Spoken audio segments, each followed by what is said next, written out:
He was the first black player to ever play for Chelsea Football Club. Before the chants, before the banners, before the club we know today.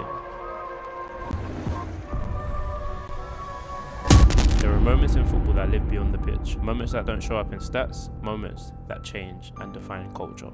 Do you think footballers know the impact that they have on society? Today, we sit with Paul Cannoville, a pioneer, a survivor, a reminder of what courage looks like when you have no blueprint in front of you. What does legacy now mean being a football player, and how can they carry out their various different legacies? There was a young black man standing in front of tens of thousands of people, hearing boos from his own fans. But he stayed, he played, he endured, and because of that, doors opened that can never be closed again. This is not a story about football, this is a story about identity, legacy, and the price of being first.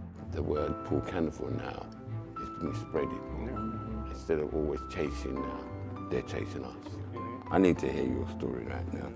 So what made you start 30+9? This is not a story about football, this is a story about identity, legacy, and the price of being first. Welcome to the 30&Nine Conversation series.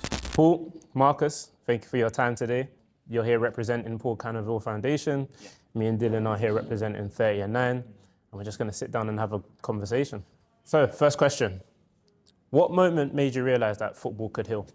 For me, I think it mostly started, when it did start, was when I went into the school for the first time. Motivational and inspirational speaker, that I didn't realise or know that these kids would listen to me and take me in. And honestly, when I was talking, the kids were so quiet. So in my eye, I'm thinking, I'm boring them. Yeah. And I'm looking at you saying, oh God, I was But then we took a break and I said, look, they're not playing. Paul, this is the quietest they've ever been. They're tuned into you. Well, now, that was welcome because Chelsea brought this to me. It was the foundation that brought me to say, look, because I was missing the time when I retired. So to get back involved in the foundation, go around in schools telling them about Paul Cannoville, retired, the footballer, the head footballer, the first black footballer, and how important for me it was that I didn't take my education serious, where these kids were today in school. So I kind of, it's a story that you only had 45 minutes at school, but I've combined, not just talking about myself, talking about my mum, talking about my sister, and the rating, talking exactly how my mum talks to me. And that is how these kids are, oh my God, that's how my mum talks. Yeah. That's how I cope. I was getting these kids. I love that. It's the relatability. And I was just learning and thinking, what is this? You know what? What I missed now when I was in school, and the school, when you think now today, that time from 9 to 3, it goes like that. I thought it was long, you know. Yeah, bro. The only one I liked was Double P. Trust me. Double P. Yesterday when he was talking, and we're talking about bullying. And I remember the times when I was in playground, I used to get into some little fight with somebody. That my PE teacher, every lunchtime, took me in water, in the gym, just to avoid getting in any trouble. And I loved it. Basketball, football. I stayed in the gym the whole of lunchtime. When it done, that's when I went back out to my lessons. And it learned, it's just, everything came back. Obviously going to school, everything came back to me and said, this is what you've missed, Paul. Yeah. Why, you know what I mean? So I'm making sure the reason why I love going to schools and talking to these kids that don't miss out on your education. Do you know what, that's amazing? Because I say a story where football has made other people heal. Yeah. But could you argue yourself that it kind of helped you as well? It helped me. It did. Don't get me wrong, when I started, I come from a single parent, right? My mum brought me and my sister up, and it was difficult. You don't realise as a kid, you just want, and when you can't get it, you're upset. I went straight, as young boys did, joined up with these, they weren't a gang, they were just a whole heap of boys, and I was the youngest, but they got up to no good. But they knew I had a talent, and that was football. Now my mum didn't know about football, didn't know about any sport. she's come over in the Windrush with a disciplined attitude to be a nurse and bring up whatever. Yeah. So for me, coming at that house with my mum, because we didn't communicate so well, football, the backbone for me. I loved it. I was good. Every parent come up to me, you are good. You're good. I only wanted her to know. And that was for me the feeling. I wanted my mum to see me. Look how good I am, mum. But it didn't happen. I mean, I'm going home and praise, man of the match, go home. Mum, do your chores. You vacuum, you hoover the, that was it. It's from that level to that level every time. Do you know what's funny about what you said? In a place where you're a single parent household, you manage to receive praise from everybody because of how good you are on the pitch. That's why I love football. So when I was playing football, in school I was seen as disruptive. In class I was seen as badly behaved. On the pitch, all of a sudden, I'm the hero. Everyone wants to be like, pass it to the token black boy, is what they used to call me. Seriously. But it's funny, that's how football can bring everybody together. I think as well, so we talked, Paul came up to Cheltenham and we did an engagement with a private school, very prestigious private school. And I was in there with him and he did 2 sessions with 2 groups of kids from this school, right? And there was they had their photographer guy there. And the kids were going wild for Paul. I mean, honestly, they were out of control. And they have lots of speakers in that school from all different things. He was the first footballer, I think. And the guy that was photographing it, he said, these kids I've done loads of these. I've never seen these kids respond to a speaker in the way they've responded to Paul. Such is the power of his storytelling and the way he talks about 100%. it. Even It just, these kids were alive. They were electrified by the whole thing. They'd never met somebody like Paul before. It's great. And with his story. like even me just listening now, it was a lot. It was captivating. This But it question was also meant to be 1 minute. We managed to go into it. I'm so engaged. I'm actually engaged. You mentioned heal. Yeah. And that does. It does. Doesn't trust me every time when I know I'm going to school. I get nervous. It's like when I play football, I'm nervous. And I'm still the same way when I know I'm going to talk to kids and I want to make sure I'm all right. Until I start, it's bubble. It just flows. Flows, yeah. It's a flow state. Come out of there. You feel good. Amazing. So it might be a lesson for everyone watching as well. Like you said, it's a second life. Like it's a whole second. Yeah, second act. Yeah, act, absolutely. yeah, That's right. 100%. Which is what they talk about, isn't it? When players finish playing, what do they then do? They need another career to keep them busy. The devil makes work for idle hands. Yeah, Right? 100%. Yeah, 100%. That's powerful as well. Yeah. Because anyone who's not doing anything, you tend to start doing stuff that you shouldn't be doing. And that's why And I think that's where a lot of them have the Do things that are purposeless. damaging to you, right? There we go. That's where all the gambling comes from. That's where all the purpose comes from. I lost that. Don't get me wrong, because it was finding what I was going to do after I'd retired, and retired at an early age of 25. Yeah, it's early. You're in your prime. Now, I'm on the plane with my foot in a cast, returning back to London, thinking, What's the next? hell am I going to do now? And I'm hearing my mum in my ears. Pa, your education. Mum, stop the noise. And how long did it take till when you actually But felt and thought, look, this is what I want to do? well, I ain't gonna lie to you. Never thought anything. I was still enjoying the football life when I'm now. If I have to find a 9-to-5 job, because you got bills, gotta be sorted. But still, Paul wants to go out play like he's football, like a non-league. I'm playing football. Then I went out and I found a job because I preferred to be outside than inside an office. It was delivery driver. And don't get me wrong, I was going out still and I was coming in at 3 and I start at 4, making phone calls. Yeah, I'm too ill. Can't put me in. And I thought, no. Yeah, I've been there still. And things went worse from there. Yeah.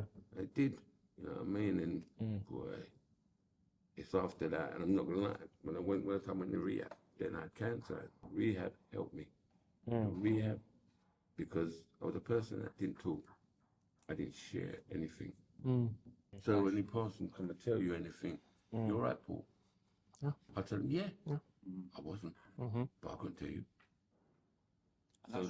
Sorry, just jumping in there. I think the other thing is when Paul did an academy visit a little while ago as part of the academy program that we do, where we go and take Paul and some other people to go and speak to the young footballers that are coming through, and touched on mental health, and it was like one of our pilots, so we didn't really know what was going to happen or how it was going to play out. And I think there was a comment that was made something like, yeah, if you're struggling, you can always get in touch with Paul through through his socials or anything like that. And I think before you'd even left the car park, he had 4 messages from some of the lads that were in there that had heard him asking about help with mental health. Wow. So they just, obviously they felt they connected with Paul. They could trust Paul because he'd been through it and he was, he'd lived that experience. 100%. But within 10 minutes, they were messaging him to say, and that was then when we kind of thought, actually, this is a bigger thing. We can't do that again because we're not qualified. So we need to bring in the right people that can help us with that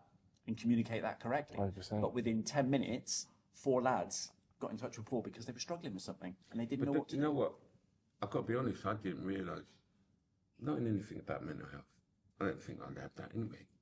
And I didn't think that caused me any harm with it. I didn't realise. I could have had this for a long time.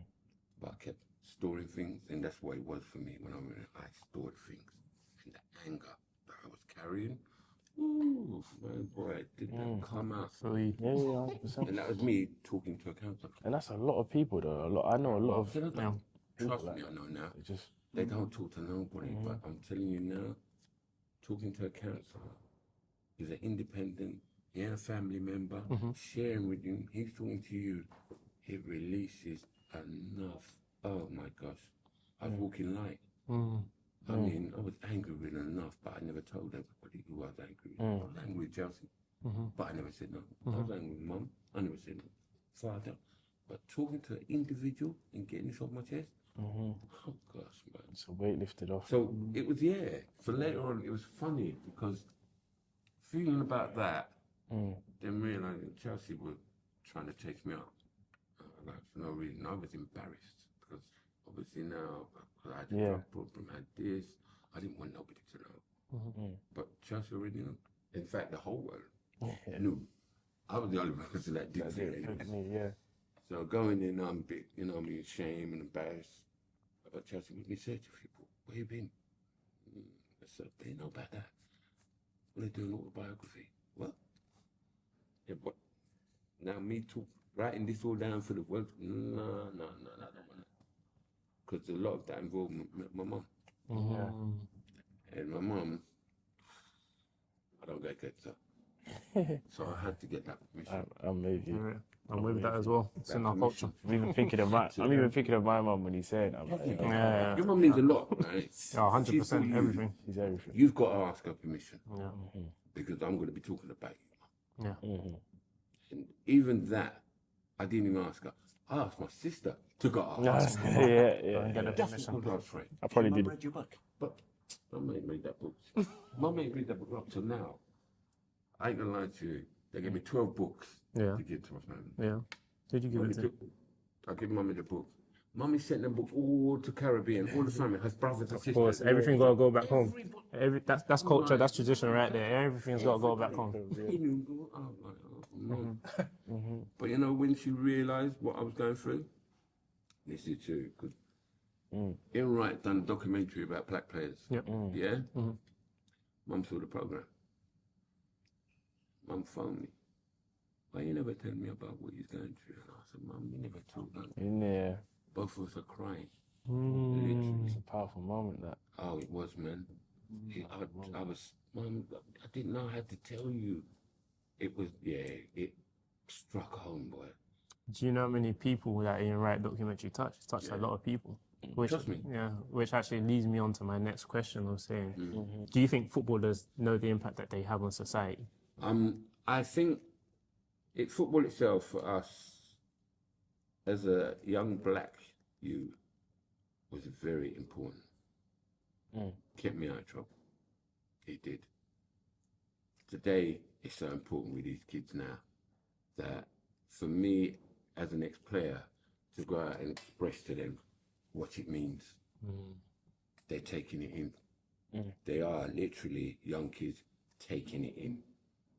Where does it go? Because before, you as an elderly, and we call it elderly, our parents, I wouldn't listen in. I thought I knew it. But now, I've had that experience. I can show you it's not all that.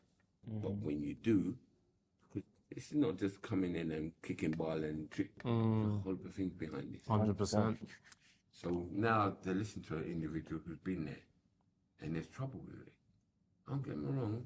So therefore now I'm telling you, listen to your parents. They don't think, you think they know it. They do know it. You just realise you don't think they do, but they do know because they've been here. That's all I can relate. So it is important. Definitely. Yeah. Good with that.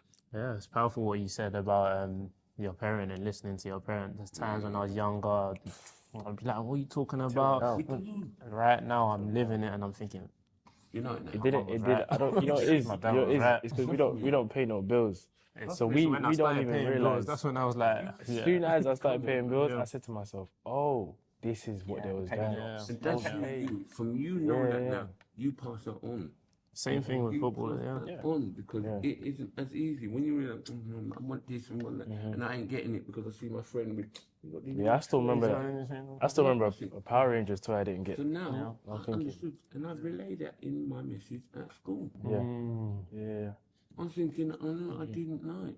I was envious of my sister because she's a girl, but she used to get everything. I hate my sister. I thought, yeah, no, I love her now yeah. because she was smart. Yeah. She knew how to get her thing, mommy. That's our method. And if you go back, you do the same thing. I had to. I said, mommy, I had to do the same. But this is what led me to understand. I think my autobiography was therapeutic for me.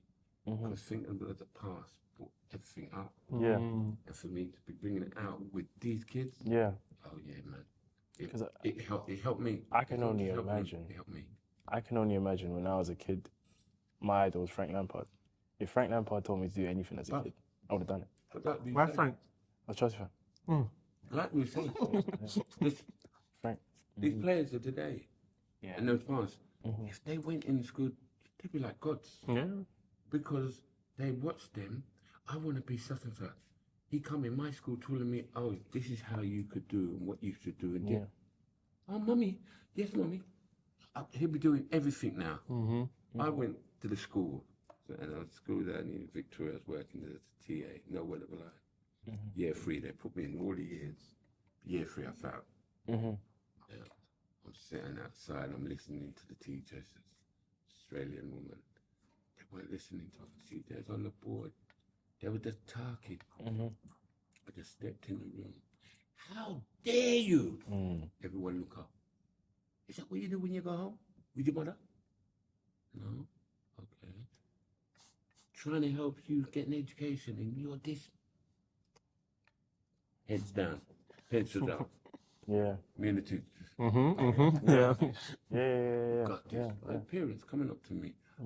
And I thought I was in trouble. So you're Mr. Cannoville. I'm like, what do they Am I in say, trouble? Mum? Yeah. Sis, my boy tell me about you. If he give you any trouble, you tell me. Yeah, Did I yeah. use that? Yeah. I see the boy. Oh, let me tell your father. No, sir. No, sir. I was like loving all this. Yeah. And me in school, boy, Paul, I didn't do nothing like that. I mean, my mother never went to the school unless I was really in trouble. You're really in trouble, yeah. So that's how much I'm missing. I said, look, I don't want you lot to miss nothing. Perfect. That's the whole idea of this. Don't get me wrong. I loved being at the school. That was a career from football, which, don't get me wrong, you're being paid for something you enjoy. Yeah. Yeah. That's a great. But now I'm finding another job that I'm loving. I'm going for. You're getting something from me who didn't like school.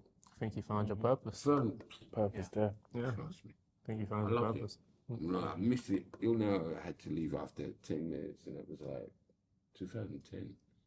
And that was because I had cancer and I was getting colds. And your immune system is low. Low, yeah. Really low. Naturally. Because You've got the your kids medication are and stuff. Yeah. full of cold. I didn't even know it. Next time I'm knocked out. And I mean, I didn't take it so serious, that cancer. That's I really didn't. I thought it was like a cold. Take medicine, you get rid of it. I was like, that ain't no joke. Until I went and I was having chemo and radiotherapy. And went home. I had this cold for 2 weeks. Wouldn't go. It wouldn't go. You do your mum's remedy, you know, honey and lemon and liquor paracetamol. 100%. Drink that, drink that. This cold is not going. Next thing I wake up in the morning, I'm paralyzed. Damn. Literally. The whole body can't move, just the head. Something's not right, guys. You think? No, don't. No, You think? I think something's not right. Don't joke. I said, no, I'm not joking. Ambulance, bam. I've just reached hospital in time. Damn. Interesting. Yeah. It's not play. That's when I realised how serious this cancer is. I always thought it was in amongst elderly. Yeah. When I was 15, because How old are you this time? this time I was like about 30. But it was always when I was young, it was my elders that had cancer and they passed. Mm-hmm. But this cancer was taking youngsters as well as mine, and I was like shocked. I was shocked. Very shocked. I was frightened because I was a fit lad who'd just come out of football, still fit. I was playing non-league still, but then I found out I couldn't do things like I usually do. Yeah. But I didn't realise when me getting old, it was ill. And yeah, that knocked me for 6. I'm not gonna lie to you. I was drained, taking the chemo, weak, hair dropped out. I didn't expect that, man. Oh, you don't know. What was it? Your What was the beloved hair. hairstyle back then? What did you have back then? What do you have? Do you know? I went splinters, you know. Yeah. The splinter was out. Yeah. I had curly up on my shit. Yeah, like Yeah, Prince. The only thing I stopped that and I word of a live you saw. I had like huggy bear business was kind of, yeah. But that oil business can't take it on my neck. Yeah. I just can't take anything on my neck. Yeah. I cut that 2 weeks. I cut that Straight off. Yeah.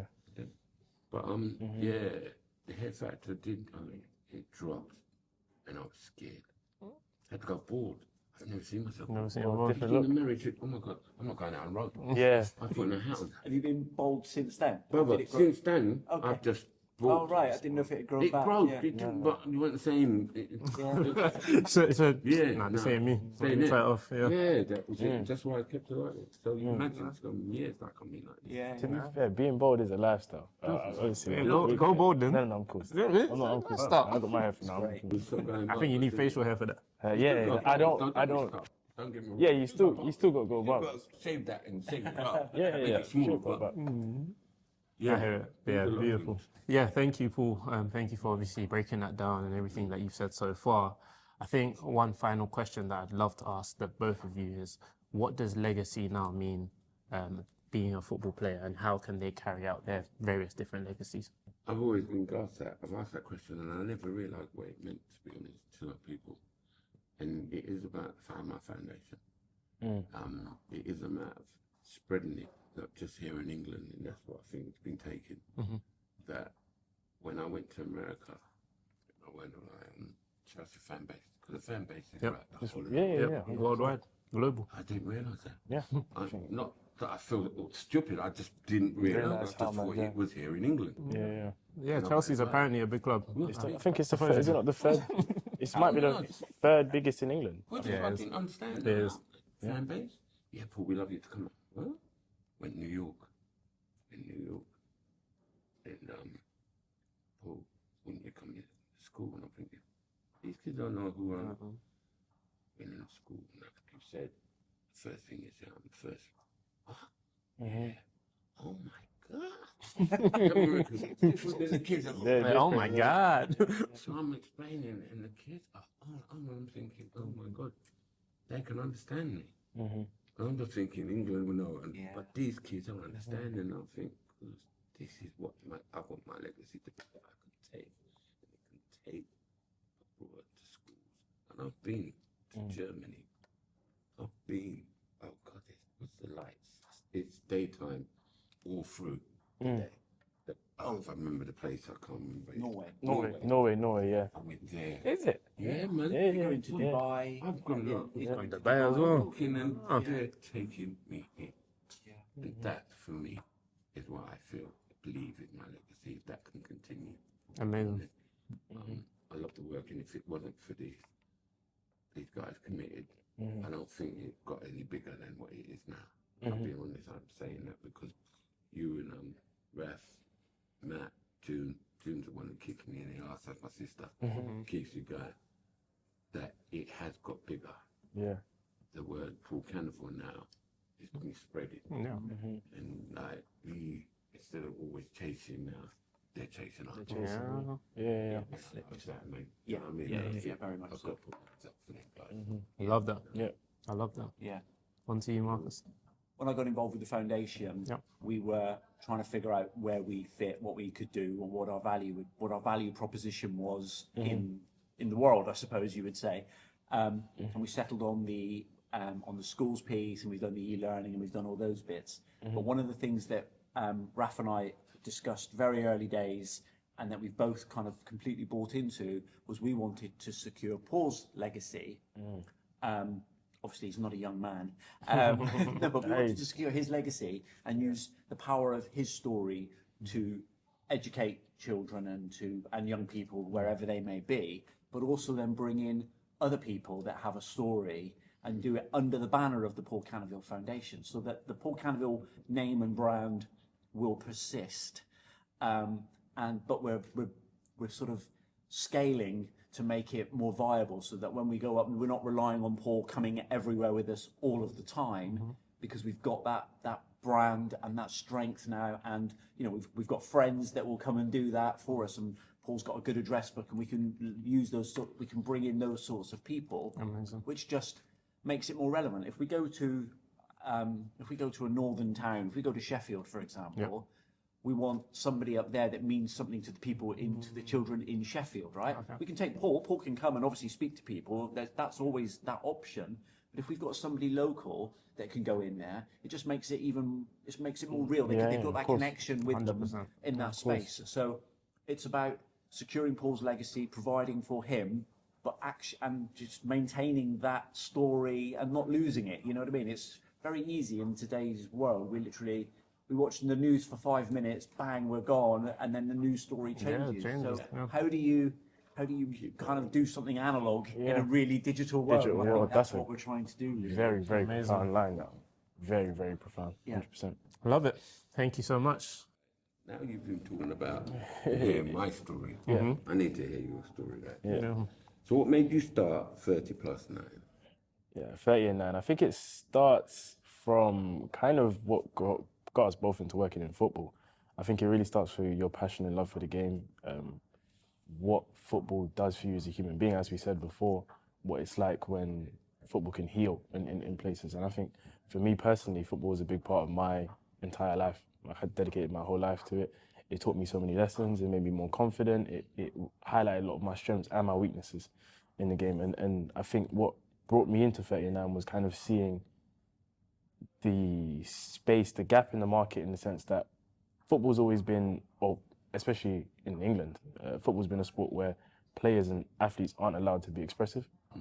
And that was a big area for us to go, wait, listen, I'm a big basketball fan. I see, like we said before, I see Kobe Bryant, I see LeBron, I see Steph Curry. They're all allowed to be expressive in their own ways. Anthony Edwards right now is a really popular basketball athlete. He's entirely verbose. He gets to say whatever he wants and kind of is praised for it. As opposed to my idols growing up, it's the complete opposite. I'm a massive, massive, massive Paul Pogba fan. And it goes without saying what the media done with Paul Pogba. So for us, it was, how do we protect players in that element? And how do we also, from Drew's perspective as well, is how do we bring players that maybe don't have the notoriety that Pogba has, that might be going through and having everyone has a kid that has a bad attitude, and people love to see. Emphasis on football culture and bringing everybody together. So similar how on the pitch, it was the one area where I felt superhuman. I felt like a hero. I felt like I was praised. Everywhere else, it wasn't really the case. I was seen as disruptive. I was seen as the bad boy in the class. I was seen as he's up to no good. Football gives me a real community feeling, and I feel like for players, for clubs, for brands, all of us can somehow relate to football. Like, even if you had a dad or a brother or a sister who loves football, you can see the passion that it evokes out of us. So for me, it's about connecting what's happening on the pitch to the fans, what's happening with brands, like everything that we're wearing now. There's a way where we can connect it to football, because the influence that footballers have and football clubs have is much, much bigger than our purpose and what it is. Like mental health is a big priority on how we can portray that. And Norwich did a big commercial, and that Brighton did a big commercial, and that. And it's literally just showing people that, listen, we're all together. You have support system here. Every weekend you're going to games. We're a family here. And I just love that feel to it. Now, if we're going to go directly with 30&Nine, now the reason why I support United now is because of Ronaldo. As someone who was watching Ronaldo at 5 or 6 years old, obviously my family supported Arsenal, but I was just like, I was watching Ronaldo 5'6", I was thinking, I'm not supporting Arsenal. I want to be just like this Portuguese player on this wing, because I loved football myself. Want to be flary, step overs. I was beating players on the wing. I actually won an award for most skillful and most exciting player at that time, simply because I emulated my game just like him. And I realized the influence that this one player had. It's great. Caused me to now support a new club. And I was like, this is because it's the new generation now. Whereas your generation, it might be whoever my dad supports, I'll support, I'll follow him. Or, you know what, this club is my local club. Chelsea, my local club, I'll support him because of that. Mine was because of the influence that Ronaldo had on me when I was watching him. And it wasn't just what he was doing on the pitch, it's also the starlight and the fame that came around him. I was like, I want to be just like him. Now, the gap in society now is that that's where the generations are going. There's players that support City, there's players that support Liverpool, there's people that support Real Madrid, Barcelona, simply because I think you always have to be one or the other. Their favourite, obviously one or the other, because of their favourite player.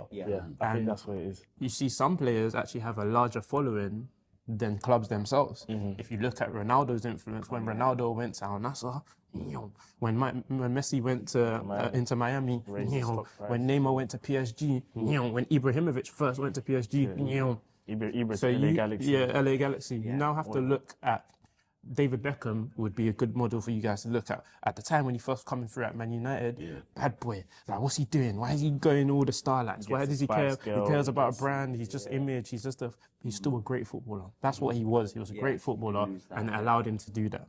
But he's now built his brand, built his legacy. Who's laughing now?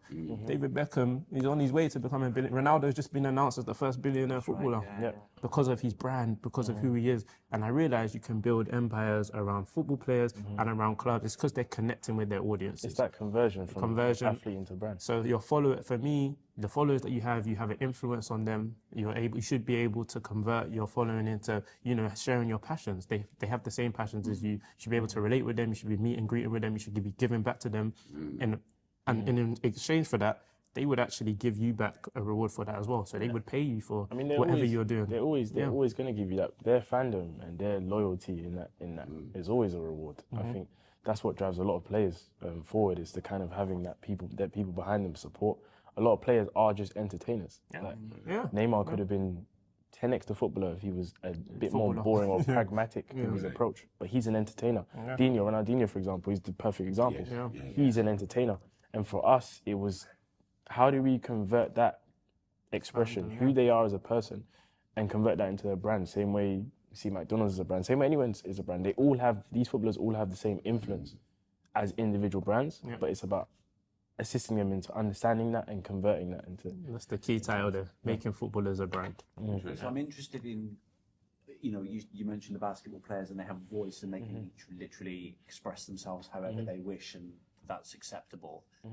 When you watch football in this country and you hear footballers, it's all very monotone, it's all very 100%. Media trained and all this kind of stuff. Have you had any engagement with clubs or pushback from clubs that, instead of that player sort of using the party line, if you like, and just saying what the club wants them to say, you're giving them an opportunity to be a little bit more charismatic or themselves?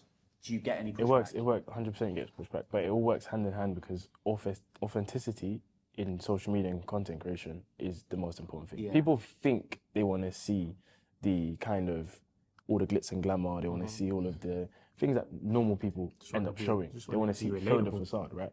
When you show an element of relatability, that's when your fandom goes from here all the way to here. That level of just how when we walked in here and Dylan said you're a gallist. No, I never said that. he said you're a gallist. Yeah. Because you're humorous, your character shows. I wouldn't know that if from online. If Paul Cannoville, I wouldn't know anything about that. Sorry to cut you. I'd always refer to you as just Paul Cannoville. Yeah. If I didn't know you were a gallist. Now you're Paul to me, right?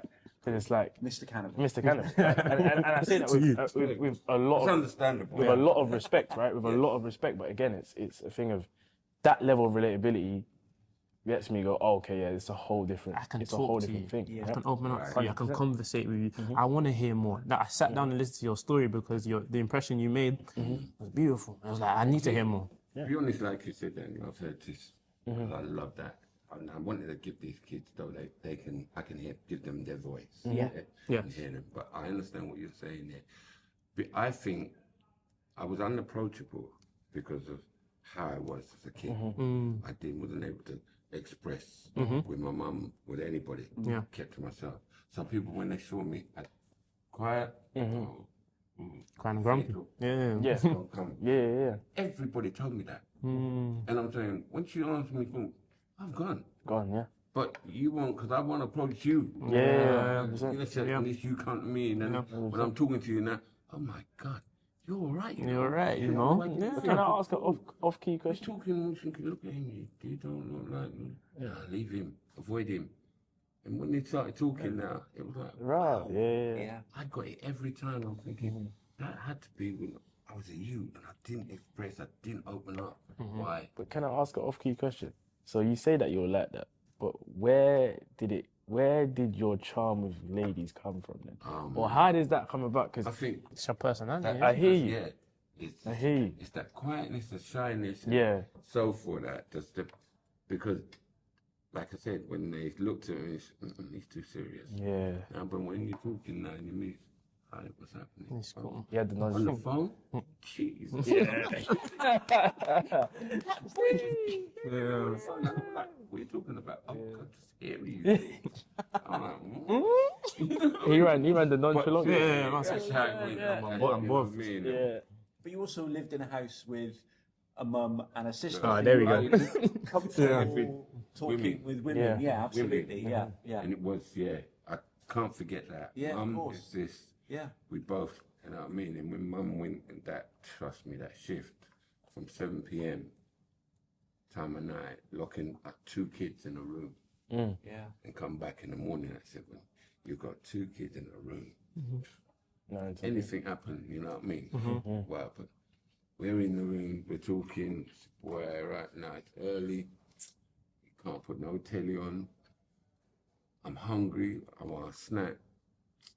Climbing through the window to get through to the kitchen to get the crackers them time. And Nestle's milk. You know what I mean? Nestle's yeah. And I'm in the window, my sister's in the bedroom, and I'm yamming food. Yeah. Yeah, like that. And I've taken the crackers, pack it up, back to this cupboard, our cupboard, Yeah. and gone back and climbed through the window, back in our bed, let's sleep. Mum comes in the morning to make the breakfast. You're cheeky. When she sees that cracker, Yeah. well, hold on, we have mice. Yeah. Can't blame us, we're lucky. Yeah. But we're doing, oh God, that childhood. Shapes you. But it shapes you though. I think It it's did. it's the most important part of life. And that's why I made my sister so close. Indicative. She was my mum. Yeah. She's 1 year younger than me, but she was my mum. Yeah. And I looked at everything for advice. I did. I still do. You still do, yeah. You know, Yeah. definitely. That's how, you know what I mean? I wouldn't, because I couldn't ask mum anything like that. What do you think? And she'd give me advice. and That's I took it. also a great point of having someone to speak to. Oh, that was it. That level of comfort and comfortability with someone to speak to freed you a lot. I can imagine if you were by yourself, what it would have been like. We was. We Yeah. got 2 kids who were by themselves. Yeah. One at that time of night. Don't get me wrong. But it's funny, you know, they cutting you because, you know, we've got this question. Who's? When we first come here, Yeah. and this room was given to us, and we had the media which came out. They said to bring Mum, obviously, and the media was on there. Mum and my sister's there. Mum's telling me, I'm not talking to any camera, you know. Oh, put me no, Mum. That's what you'd say to someone. No. Watch her. When she come in here, she sat down right there, and the media, Miss Cannoville, how do you feel about your son? Well, me and my sister was like, what? I mean, 15, 20 minutes, 25. Yeah. You're all right. Now she went to the church. Let's stop right there. Let's stop right. Yeah. That was how she was proud. Yeah. Well, yeah, it's huge. Yeah. I love She that. never showed that emotion. I love it. I'm a person, I show that emotion. Showed it, I got my kids, I love you. Yeah, love you 100%. too, Dad. Yeah, I never got that. because you didn't have it. Yeah, it's good. So that's what. Childhood trauma can shape you. Second question. do better. What's his two? Give them. Yeah. You So ready? I'd like to ask you, how do we make purpose part of the game and not something that's an afterthought? Well, look at the careers of football players and see what they have to say after their career. They all say the same thing: I wish, I wish, I wish. Why are you going to be that person saying I wish? You want to be the person that said I'm so happy that I did. Yeah. So the team that you have around you have a sense of reality. You as a footballer, you are in a bubble. Whether you like it or not, left, right, centre, you are looking at, for example, you're looking at that guy who's probably earning double your salary. You're earning £50,000 a week, but you see your teammate is earning 100,000 and he's got a new car, a new Bentayga, a new, whatever it may be. You're thinking, oh, I need to go and get that next big thing. But no, there's a sense of reality where your career is done and you're not earning that same amount of money. You need to leave a legacy. You need to leave purpose. Like, don't get caught up in your bubble. Needs to be purpose. There needs to be a reason as to why people go, yes, he was a great player because he did this, and this. The impact that he made on the next generation of society was great because he did this. Who is he giving back to? What's his cause? What is he about? The things that have happened in your life that have shaped you, you should be able to give back to them and give causes to them. So, for example, if you know your auntie or your mum has suffered from cancer, it's a great initiative for you to be like, yes, I want to be the reason that I can help and aid the next generation. Or I can help and aid someone around me to do so. People aren't alone. And know better. And know he's not alone. So your purpose comes from having a sense of reality around you, a team around you that are checking you and telling you, listen, have you thought about putting money into this? Have you thought about having the initiative of going to schools in this area? The people love you. When's the last time you went to do a meet and greet with everyone in the area? You're not just a footballer. Remember, your career of being a footballer will come to an end at one point. Yeah. You don't want to be that snob that's just, gone around and done your own thing. As harsh as it sounds, even if it's just for your family, that's fine. But make sure you have an impact and you have purpose outside of just being a football I think player. it's recognizing it as early as possible. Yes. I think, and that's what these conversations are so important, is because we help them recognize it as early as possible. Because again, like you said, you don't want to be the one saying, I wish I did. It's one of those things where you tell the player from as early as possible, you are bigger than just a footballer. A lot of them, their life is they go to training, they train, they go home, they rest, recover, and then they have nothing to do for the rest of the day. They have no passions, no hobbies, no nothing. They don't know who they are outside of football. And one of the first points is to tell the young players, you start from young, you say, listen, you are more than just a footballer. Find your why.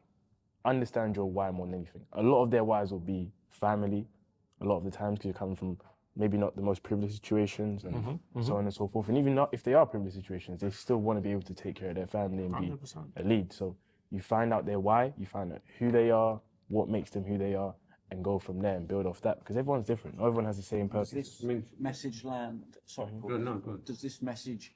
Do you find that message kind of lands well with a modern young player that's been effectively, like, if you take a club, Yes, like I know. Chelsea, they've been thrust into the limelight? Remember, it's like when someone is playing during their career, everyone can tell you the world, but you yourself, you're in a position that not a lot of people are in. Yeah. Remember, you're part of 0.1%. Yeah, of course. So if it's like listening to someone who's never done what you've done before. Yeah. To them, they're gonna be like, no, like, why would I listen to you, kind of thing. Right. But you have to remember, everybody has expertise. Everyone has something that they study. I think a good way for players to resonate or hear the message well is if they listen to players that have previously been there directly. 100%. Like, that one is there. There's no beating around the bush. It's not like, oh, I'm saying it because I want the best for you. Because everyone may think they have an ulterior motive. Like, if they listen to myself, they might be like, oh, you want to make money from me. That's why you're telling me to do that. Right, Whereas if it's a player that's previously been there, it's just literally, I'm looking out for what's best for you. So the main way for the message to land to the players is when they hear it from someone who's already been there, done that. Same thing yourself. If somebody tries to tell you to do your job and they don't do your job, you're going to be like, what do you know?